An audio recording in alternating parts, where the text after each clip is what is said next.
Le Tester 1008 est un produit universel innovant qui peut être utilisé avec tous les capteurs de force de toutes les marques. Il vous permet de détecter des erreurs de connexion ou de défaillance en signalant directement le capteur qui a les problèmes. Le Tester 1008 est également capable d'afficher différentes unités de mesure, telles que kilogrammes, grammes, kilonewtons et livres. Sa fonction principale est celle de faciliter le démarrage, la maintenance et les diagnostics de chaque système de pesage. Le didacticiel du Tester 1008 va illustrer la connexion du tester avec le capteur de force, la mise en service, la première utilisation, la programmation de paramètres de base et la fonction de calibrage. On va commencer par la connexion du Tester 1008 au capteur de force par la boîte de jonction.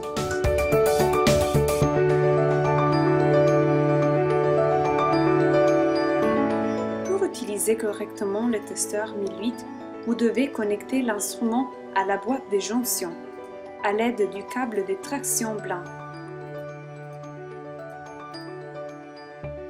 Ouvrez la boîte de jonction CGS4 et retirez la fiche centrale de la carte.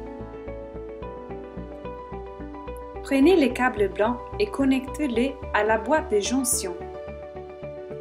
Il y a deux types de connexions à 25 pôles, mâle et femelle. Le câble femelle doit être connecté à la boîte de jonction, tandis que le câble mâle doit être connecté au testeur. Une fois que la connexion est établie, allumez l'indicateur du poids.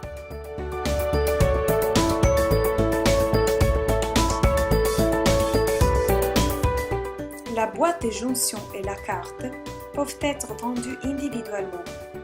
La carte peut être connectée à chaque capteur de force et est fournie avec son boîtier en aluminium ou en PVC.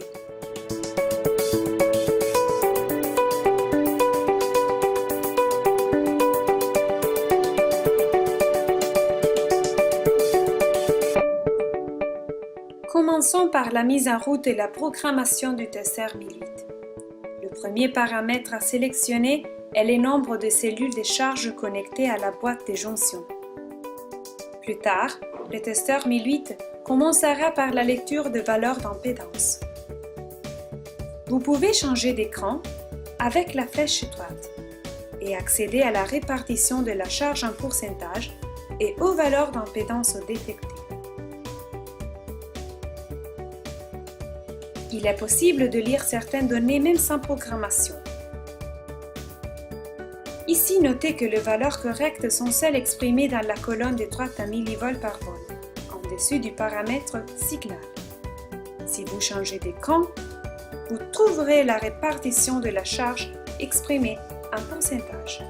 Notez que le canal numéro 2 reçoit une charge inférieure qui doit être augmentée pour se situer entre une valeur minimale de 20% et une valeur maximale de 30%. Retournez à l'écran principal. La valeur de gross weight exprimée en kg peut contenir des erreurs si vous ne programmez pas le menu correspondant. Pour accéder au menu, appuyez sur le bouton central au milieu. Sélectionnez le premier menu en haut et commencez à définir les données nécessaires pour une visualisation correcte. Le premier menu vous demandera le nombre de capteurs de pesage connectés.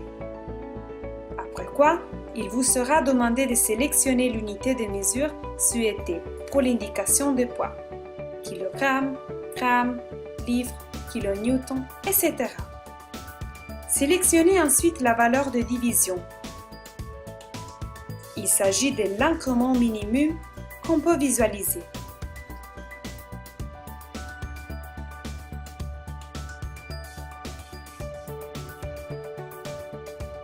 Définissez la capacité d'un capteur de pesage. Dans ce cas ici, 2000 kg. Normalement, elle se trouve sur la plaque signalétique de chaque capteur. Maintenant, définissez la sensibilité de chaque cellule. Dans ce cas, le capteur 1 a une sensibilité de 3.004, etc. Après cela, définissez la capacité du système, ou plutôt la somme de la capacité de tous les capteurs, dans ce cas 8000 kg. Fermez les menus et sauvegardez les données en appuyant sur la touche en bas à droite. À ce stade, vous pourrez voir les poids simples et leur distribution avec l'unité de mesure souhaitée. Dans l'écran numéro 2, les valeurs de charge exprimées en pourcentage seront également mises à jour.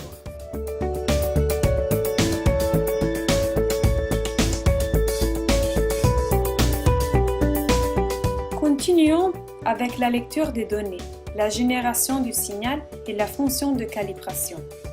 Si vous appuyez sur Calibrateur en bas à gauche, vous accéderiez à une dimension secondaire du testeur MIDI, la fonction de calibrage. En haut à gauche, vous verrez que la fonction active passera de testeur à calibrateur. Dans le même écran, vous trouverez les paramètres de signal exprimés dans la même unité de mesure de capteur de pesage. Les paramètres vol, qui expriment à 1000 volts la tension de l'alimentation, et le poids de simulation affiché. La clé Tester vous permet de revenir à la première dimension et de visualiser le signal de capteur de force. La clé 0 simule 0 1000 volts par vol et 0 kg. Cela signifie qu'il n'y a pas de charge sur les systèmes de pesage. Avec FS, vous pouvez simuler la pleine échelle, c'est-à-dire la capacité maximale. Dans ce cas, égale à 8000 kg. La barre de progression sur les côtés droits va de 0 à 100% et les touches de défilement rapide ou lent permettent de modifier les valeurs de simulation. Ces signaux permettent de vérifier si un indicateur de poids est correctement calibré et si l'indication du poids affiché est précise.